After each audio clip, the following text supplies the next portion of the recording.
자, 반갑습니다.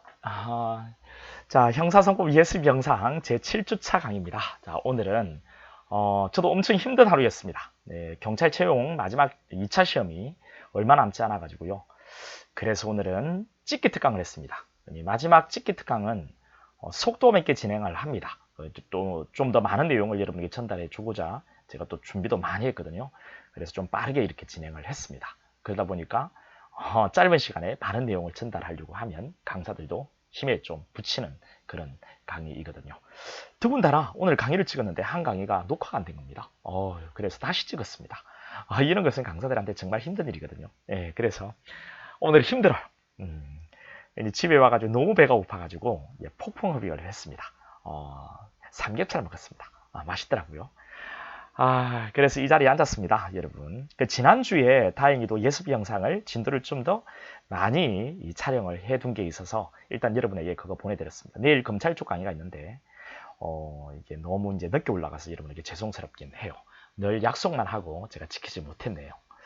일단 지난주에 예습 영상 진도가 거기까지 나가지 못했기 때문에 일단 여러분들이 그것을 한번 일단 보고 오세요. 그리고 조금 더 보충 설명을 하고 조금 더 진도가 나간 예습 영상을 지금 이제 촬영해서 또 올려드리도록 하겠습니다. 우리 목표는 조금 더 기본 강의를 조금 더 쉽게 여러분이 따라올 수 있게끔 하는데 그 초점이 있습니다.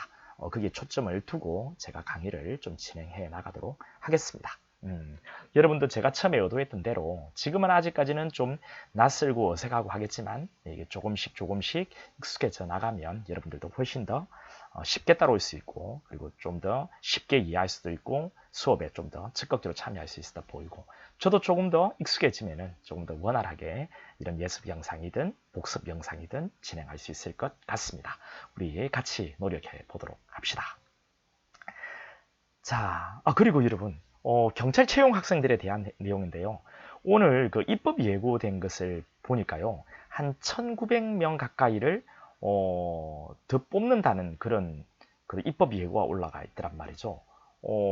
그러면 3차 시험이 있을 듯 합니다. 지금 입법 예고된 상태예요. 경찰위원회를 통과했고 지금 입법 예고가 되어 있습니다. 오늘 제가 확인하고 그 내용은 밴드에 제 밴드 있잖아요. 그게 올려드리도록 할 건데 여러분 필요하다면 한번 읽어보세요. 아직까지는 입법 예고 상태입니다. 입법 예고가 되면 여러 가지 의견을 수렴하거든요. 그리고 공청회를 거쳐서 이제 통과가 되고 나면 이제 시행에 들어갑니다. 어떻게 될지는 좀 더 지켜봐야 되겠는데 일단은 3차 시험이 있을 듯한 움직임은 포착되고 있습니다. 자, 그러면 일단 들어가도록 할게요. 자, 우리 이번 주에 공부하는 내용 중에서 가장 여러분이 좀 어렵게 느낄 수 있는 부분이 뭐냐면 바로 이 전문법칙 부분입니다. 자, 전문법칙이라는 게 뭐냐면 여기 보세요. 증거에는 진술 증거하고 비진술 증거로 나뉘어지는데 이렇게 나눌 수가 있거든요. 자, 다시 진술 증거는 원본 증거라는 게 있습니다. 자, 이거는 뭐냐면 여기 제가 한번 표시를 해볼 거예요. 자, 원본 증거는 경험한 자가 여기 보세요. 갑이 을에게 범죄를 범했을 때 그리고 이걸 목격한 병이 있을 때 이런 경험자들이 경험한 것을 법정에서 이야기를 한다 했을 때 이것을 원본 증거라고 합니다. 그러면 전에 들은 증거, 전문 증거라는 것도 있거든요. 전할 전자에 들을 문자, 전문 증거. 전문 증거는 뭐냐면 갑이 A한테, 병은 B한테, 또 을은 C한테 말을 전달했을 때 이것을 들은 A, B, C 이내가 법정에 나와서 이야기를 할 때 이런 A, B 말이죠. 이내가 전에 들은 것을 법정에 나와서 진술한다 해서 이걸 전문 진술이라고 합니다. 또 갑이 A한테 이야기한 것을 A가 이것을 서류에 적었을 때 이런 서류가 들어온다. 이것은 전한 것을 듣고 작성한 서류죠. 그죠? 이것을 전문 서류라고 해요. 자, 이것을 전문 증거라고 합니다. 자, 그런데 여기 한번 보실까요? 여기 보면은 자, 갑과 을과 병은 이 경험자죠. 경험한 자가 이야기하는 것을 원본 증거, 본래의 진술 증거라고 하는 거고 A와 B는 뭔데? 전에 들은 것을 진술한다 해서 전문 진술. 그리고 자, 이런 서류들 있죠. 이 서류들이 들어오는 것은 전에 들은 것을 기재한 서류라고 해서 전문 서류라고 불러요. 자, 이런 전에 들은 증거, 전문 진술과 전문 서류, 즉 전문 증거는 반대 신문권이 보장되지 않는 문제가 생겨요. 반대 신문권. 왜 그러냐면 경험자인 병이 나와서 이야기를 할 때 이 병이 잘못 자기가 목격한 것을 이야기를 하면 이 갑이 반박을 할 수 있거든요. 반대 신문. 그런데 병한테 이야기를 전해들은 B는 자, 법정에 나와서 내가 본 게 아니고 병이 이렇게 보았다 하더라라고 이야기를 하는 거니까 반대 신문 자체가 안 되는 거예요. 반대 신문까지 보장되지 않고 그래서 병의 말에는 B의 말에는 시용승이 결여되어 있다는 거죠. 그래서 신용승이 결여되어 있는 것을 증거로 쓸 수는 없겠죠. 그래서 증거능력이 없다는 것, 증거능력이 없다는 것. 이것을 뭐라고 하냐면 이것을 무엇이라고 하냐면 올려볼게요. 이것을 전문법칙이라고 합니다. 그러니까 전해들은 증거는 전문 증거는 반대 신문권 보장되지 않는다. 그래서 시용성이 결여되어 있어서 증거력이 없다. 이것을 전문법칙이라 한다. 그런데 전문 증거도 충분히 시용성이 정황적으로 보장되어 있고 전문 증거를 증거로 써야 될 필요성이 있다면 예외적으로 그 증거력을 인정해도 되겠다라는 것이거든요. 이것을 뭐라고 하냐면 여기 있는 대로 전문법칙 예외라고 합니다. 그 예외를 우리 수성법에서 이 전문 서류 같은 경우에는 311조부터 315조까지 그 예외를 인정하고 있고요. 311조하고 315조는 여기에 규정되어 있는 서류 말이죠. 충분히 시용성이 정황적으로 보장되어 있다고 봅니다. 그래서 그냥 증거로 쓸 수 있는 거예요. 근데 이것보다는 약간 시용성이 떨어지는 서류도 313조, 312조에서 규정하고 있거든요. 이런 313과 312조에서 규정하고 있는 서류는 시용성이 좀 떨어지니까 이 시용성을 100으로 끌어올리는 방법도 313조와 312조에 있습니다. 이렇게 해서 100이 되면 그때 들어갈 수 있는 거죠. 자, 이런 내용들을 우리가 공부를 할 겁니다. 그리고 전문 진술 있죠. 이 전문 진술 같은 경우에는 시용성의 정황적 보장이 100%가 되는 그런 전문 진술은 없어요. 조금 떨어지는 게 있고 좀 더 많이 떨어지는 것도 있습니다. 자, 316조 1항은 시용성이 조금 떨어지는 전문 진술. 316조 2항은 시용성이 좀 더 많이 떨어지는 전문 진술을 규정하고 있는데 A하고 B라고 되어 있죠. A와 B가 누군지 한번 여기 잠깐 보세요. 여기 A와 B가 있죠. 옆으로 가볼까요? 자, A는 누굽니까? 자, 갑의 이야기를 들은 사람이죠. 갑은 지금 누구예요? 여기 보세요. 피곤이죠. 피곤의 이야기를 들은 A. 그리고 자, 목격자 병의 이야기를 들은 B. 누구의 시용성이 좀 높다고요? 여기 보세요, 여러분들.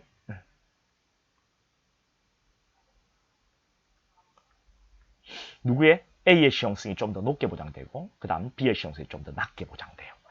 자, 이렇게 전문 진술 같은 경우에는 피곤의 말을 들은 A와 피곤 아닌 타인의 말을 들은 B, 시용성의 정황적 보장 정도의 차이가 있습니다. 됐죠? 이런 내용들을 우리가 공부를 해 들어갈 거예요. 좀 어려워요, 여러분들. 쉽지 않아요. 자, 쉽지 않아요. 자, 다시 한번 더 전반적인 내용을 보여드릴까요?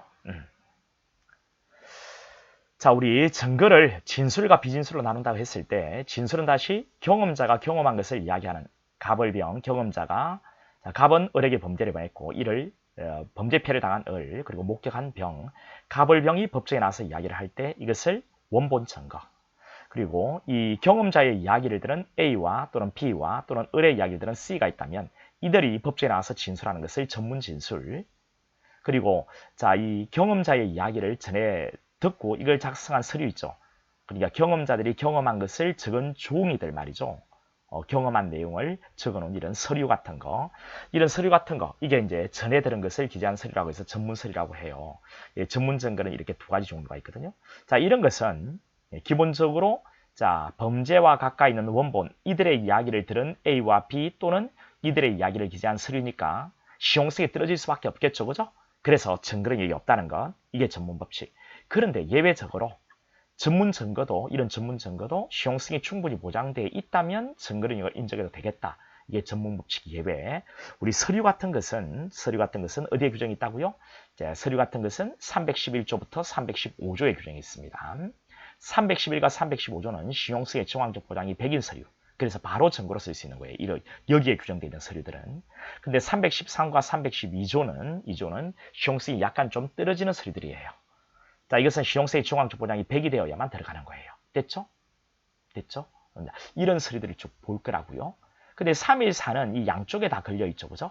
이 314조는 313조에 규정되어 있는 서류들은 이만큼 떨어지고 312조에 규정되어 있는 서류는 이만큼 시용성이 떨어지거든요. 이걸 끌어올리는 방법들이 있다고. 시용성의 정황적 보장을 100으로. 근데 이 방법으로 끌어올리지 못할 때 312조와 313조에 규정한 방법으로 이렇게 시용성의 정황적 보장을 100% 끌어올리지 못할 때 다시 한번 더 보충적으로 314조를 통해서 이렇게 100으로 끌어올릴 수 있는 방법이 있다는 거죠. 마치 여러분들이 집에 들어갈 때 카드를 대면 문이 열리는 그런 어떤 문이 있다 한번 해볼게요. 근데 그 카드를 분실했다면 비밀번호를 누르고 들어가면 되잖아요. 그 비밀번호와 같은 것이다. 그래서 이것들의 보충 규정이다 라고 이야기를 합니다. 그리고 전문 진술 같은 것은 여러분 시용승액 중앙적 보장이 100인 전문 진술은 없어요. 그나마 피고인의 이야기를 들은 A의 시용승이 조금 낮게, 그리고 피고나인 타인의 말을 들은 B의 시용승이 좀 더 낮게 보장되는 거죠. 이걸 끌어올리는 방법이 316조 2항과 316조 1항에 규정이 있습니다. 이런 내용들을 우리가 전반적으로 공부를 할 거예요. 됐죠? 자, 이런 내용들을 우리가 쭉 공부를 이 다음에, 자, 여기 보세요. 여기서 전문 서류 이쪽 부분에서 우리가 공부를 할 거고요. 그리고 여기 보세요. 잠깐 311과 315는 시용세의 중앙적 보장이 100인 서류를 쭉 규정하고 있죠. 313조는 조금 떨어진다 했죠. 이게 4인이 작성한 서류고요. 312조는 이건 누가 작성한 것이라고요? 예, 수사기관이 작성한 서류입니다. 수사기관 작성 서류. 오히려 수사기관 작성 서류의 시용성이 좀 더 낮게 보장돼요. 그리고 이걸 100으로 끌어올리는 방법이 312와 313조에 있는데 이 방법으로 끌어올리지 못할 때 다시 한번 보충 규정 314조가 기다리고 있다는 것. 자, 이것을 우리가 공부를 할 거예요. 그리고 수사기관이 작성한 서류 중에서 다시 시용성의 중앙적 보장 정도가 또 차이가 있습니다. 그나마 검정조서가 시용성이 가장 높게 보장되고요. 그 다음 검사가 작성한 여기 또 다 한번 칠해볼까요? 검사가 작성한 피곤이 된 피해자 신문조서가 그나마 이것보다는 조금 더 낮게, 그 다음 수사기관 작성 피고인자의 진술을 기재한 조서, 우리 참고인 진술서 같은 거죠. 그 다음에 사경이 작성한 피해자 신문조서는 시용성이 가장 낮게 보장이 돼요. 자, 이렇게 규정이 있습니다. 또 여기 뭐라고 되어 있어요? 수사 과정에서 작성한 진술서라고 되어 있죠. 예, 수사 과정에서, 자, 이런 수사 과정에서 진술서는 스스로 작성하는 것이거든요. 이런 진술서를 작성을 하게 했다면 이 각각의 어떤 조서와 똑같이 취급을 하는 게 5항에서 하는 일이에요. 자, 이런 내용들을 전반적으로 설명할 겁니다. 만만치 않겠죠, 그죠? 어렵다고들 해요. 예, 315조. 자, 여기 보세요. 시용세의 중앙적 보장이 100인 서류에 315조가 있죠. 그러면 315조 서류가 어떤 게 있는가? 여기 315조에 해당되는 것들 쭉 나오죠? 해당하는 서류, 해당하지 않는 서류. 에 관한 판례 정리를 했는데 해당하는 것이 있고 그리고 해당하지 않는 것이 있죠. 자, 이런 내용들을 우리가 쭉 한번 정리를 할 거예요. 그럼 이제 서기관 작성 서류들, 자, 이 시용세의 중앙적 보장을 100으로 끌어올리는 방법들을 여기서 우리가 한번 기본 이론 강의에서 제가 설명하도록 할 겁니다. 그리고 사인 작성 서류, 시용세의 중앙적 보장을 100으로 끌어올리는 방법들도 설명을 할 거예요. 그리고 이제 이 전문 서류들 이렇게 쭉 나와 있죠. 전문 서류들이 쭉 나와 있습니다. 여기 사인 작성 서류, 시용성의 중앙적 보장을 100으로 끌어올리는 방법, 그 다음에 이 수사기관 작성 서류죠. 이 수사기관 작성 서류, 시용성의 중앙적 보장을 100으로 끌어올리는 방법. 먼저 검정조서가 있고, 검사학성, 피곤이 된 피해자 신문조서가 있고, 그 다음 수사기관 작성 피곤환자의 진술을 기재한 조서가 있고, 그 다음에 사경이 작성한 피해자 신문조서가 있습니다. 이렇게 해서 자, 시용성의 중앙적 보장 정도가 조금씩 떨어지죠, 그죠?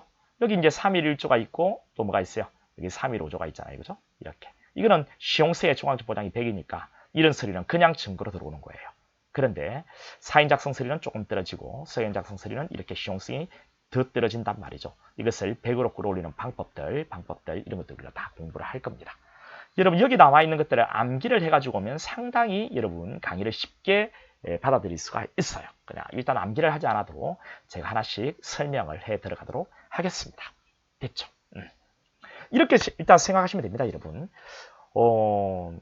어떤 범죄에 대해서 재판하는 법관이 직접 들은 게 아니고 이런 범죄에 대한 내용을 법정 외에서 이야기한 것을 적어놓은 어떤 서류가 증거로 들어온다 했을 때 그 서류는 조작의 가능성이 있잖아요, 그죠? 그래서 일단 증거로 못하는데 311조부터 315조에 규정되어 있는 이런 서류들은 증거로 쓸 수 있다는 거예요.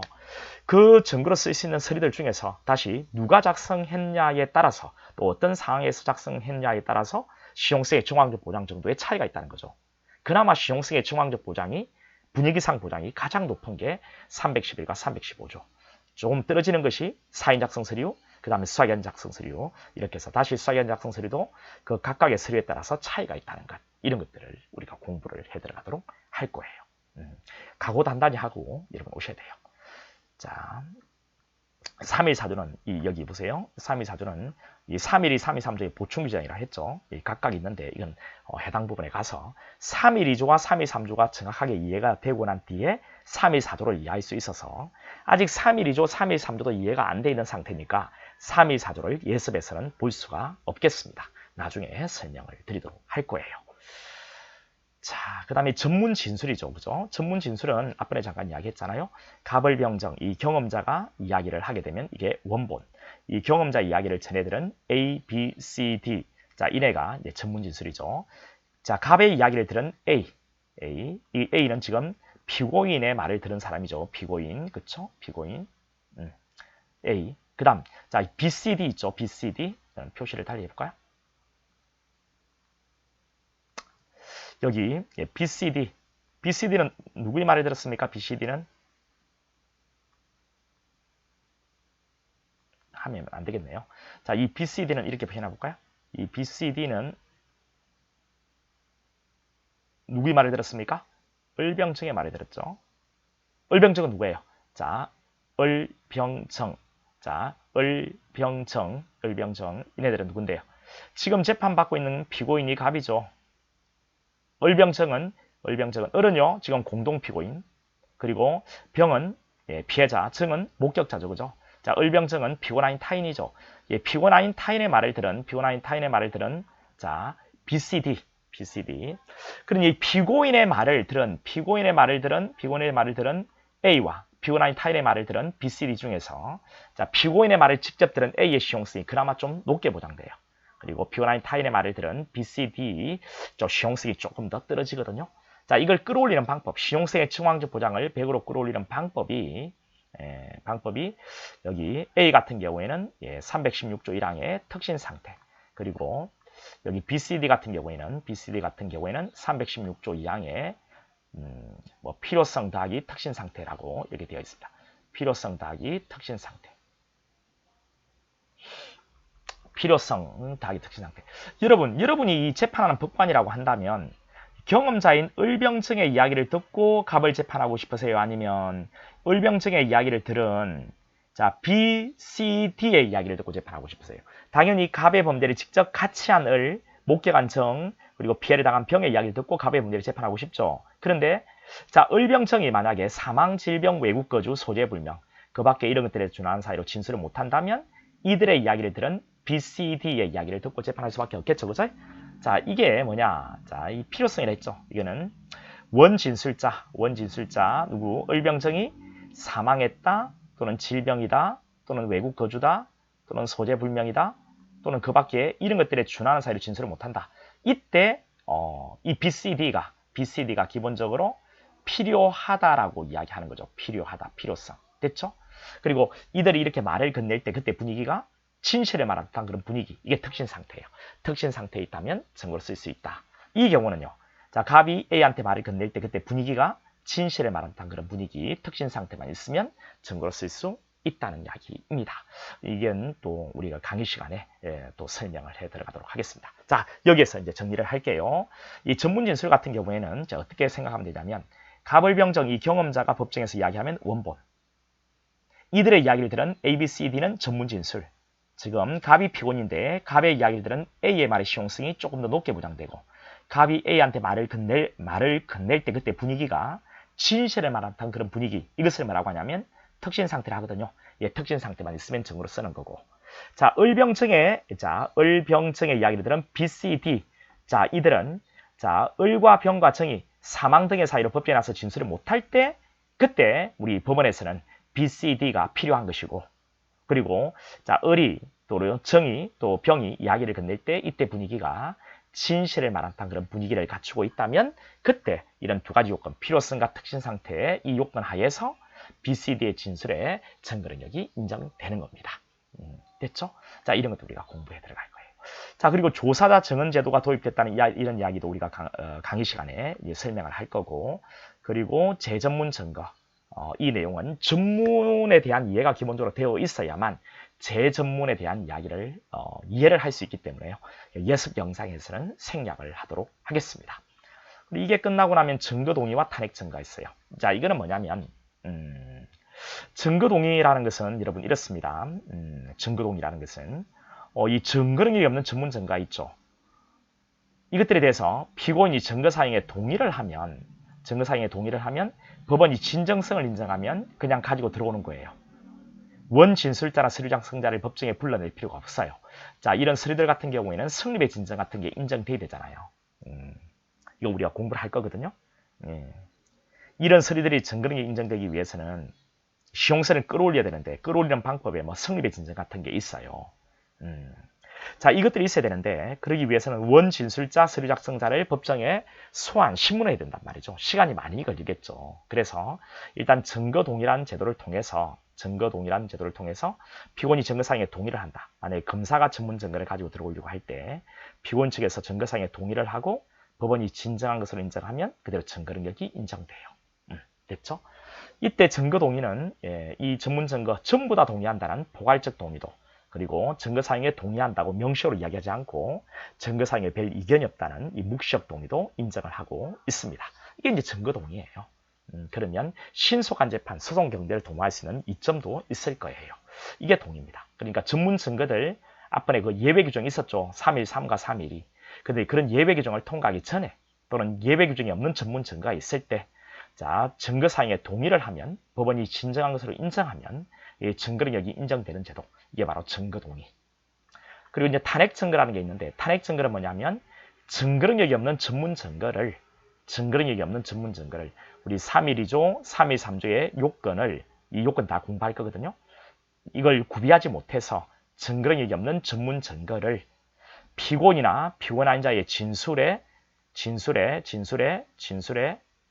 이 증명력 있죠, 증명력. 이 증명력을 낮추는 거 있잖아요. 다운시키는 거. 이것을 뭐라고 하냐면 탄핵 증거라고 합니다. 탄핵 증거라는 것은 피고인이나 피고인 자의 진술의 증명력을 다운시키는 증거능력이 없는 전문 증거를 말해요. 이게 탄핵 증거입니다. 그러니까 자, 증거능력이 없는 전문 증거라도 피고인이나 피고인 아닌 자의 진술에 어떤 증명력을 낮추는 증거로 쓸 수 있는데 바로 이게 탄핵 증거가 된다는 거예요. 자, 이런 것도 공부를 할 거고, 그리고 이제 여기 자백 보강 법칙이라 되어 있죠. 이거는 뭐냐면 어떤 거냐면, 자, 피고인이 자백을 했는데요. 이 자백이 믿을 만한 자백이라 생각이 드는 거예요. 증거능력도 있고 증명력도 갖춘 자백이라는 거죠. 그런데 이 자백만으로 유죄를 때리려고 하니까 혹시나 있을지 모르는 허위 자백으로 인한 오판의 위험이 두렵다는 거죠. 그래서 이 자백이 진실한 자백이라는 것을 뒷받침해 줄 만한 보강 증거가 있을 때 이 자백을 증거로 써서 재판을 하라는 이런 법칙을 자백 보강 법칙이라고 합니다. 자, 이런 내용들도 공부할 거예요. 자, 이렇게 피고인이 만약에 자백을 하게 되면 이 자백의 진실성을 뒷받침해 줄 만한 보강 증거가 있어야만 이 자백을 증거로 해서 재판을 할 수 있다는 그런 이야기 하는 거죠. 피고인의 자백이 있으면 이 자백을 뒷받침해 줄 만한, 이 자백이 진실하다는 것을 뒷받침해 줄 만한 보강 증거가 있을 때 이 자백을 증거로 쓸 수 있다라는 거예요. 됐죠? 그럼 이제 피고인이 자백을 했을 때 보강 증거, 그 자격 요건이라고 했죠? 보강 증거의 자격 요건은, 보강 증거가 되기 위한 요건은, 자격 요건은 뭐냐? 이제 증거 능력이 있어야 되고요. 그리고 또 자백과는 독립된 증거이어야 한다라는 겁니다. 혹시 있을지 모르는 허위 자백으로 인한 오판의 위험을 줄이기 위한 거니까 이 보강 증거라는 것은 자백과는 독립된 증거일 수밖에 없겠죠. 자, 그런 내용들을 공부를 할 겁니다. 자, 이 자백 보강 법칙은 뭐라고요? 다시 한 번 더.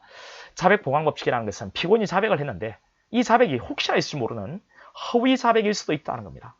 그러면 오판할 수도 있다는 거죠. 그래서 이 오판의 위험을 좀 줄이기 위해서 이 자백이 진실하다는 것을 뒷받침해 줄 만한 보강 증거가 있을 때 이 자백을 증거로 해서 재판할 필요가 있지 않냐라는 겁니다. 그러면 보강 증거는 증거 능력이 있어야 되겠고, 그리고 유법 수입 증거는 보강자가 될 수 없는 거죠. 그리고 자백이 진실하다는 것을 뒷받침해 주는 게 보강 증거니까 자백과는 별개의 독립된 증거일 것을 요한다는 것이죠. 자, 이런 자백 보강 법칙을 공부를 할 겁니다. 자, 이렇게 하고 나면 공판조서의 증명력이 있는데 이거는 중요치 않아서 공부를 안 할 거예요. 기본 이론 강의에서는. 자, 이렇게 우리 증거법 내용을 마무리를 지을 겁니다. 아시겠죠? 자, 이런 내용들을 할 거예요. 여러분 어떻습니까? 이번 주에 자, 이런 내용들을 할 거니까요. 자, 증거법은 좀 어렵다고들 합니다. 그러니까 각오 단단히 하고 여러분 예습 영상을 꼭 제가 늦게 올리지만 시청을 하고 우리 기본 강의에서 뵙도록 하겠습니다. 자, 그러면 강의에서 만나도록 하겠습니다. 자, 안녕. 자, 우리 제 공부방입니다. 우리 이제 서재고, 우리 애들 책이고, 그리고 이쪽에는 제 책이고. 다음에는 제 방을 좀 정리를 해가지고 보여드릴게요. 앞에도 책꽂이, 뒤에도 책꽂이인데 온통 너무 어지럽습니다. 저는 이제 기본적으로 아기를 키울 때 그냥 이게 좀 지저분해도 그냥 좀 내버려 둡니다. 근데 내 자리는 좀 깨끗해야 돼. 근데 저는 원래 성격이 그래서 그렇고요. 좀 정리를 하려고 하는데 이게 너무 어지럽습니다. 그래서 다음에 보여드리도록 할게요. 자, 그러면 강의에서 만나요.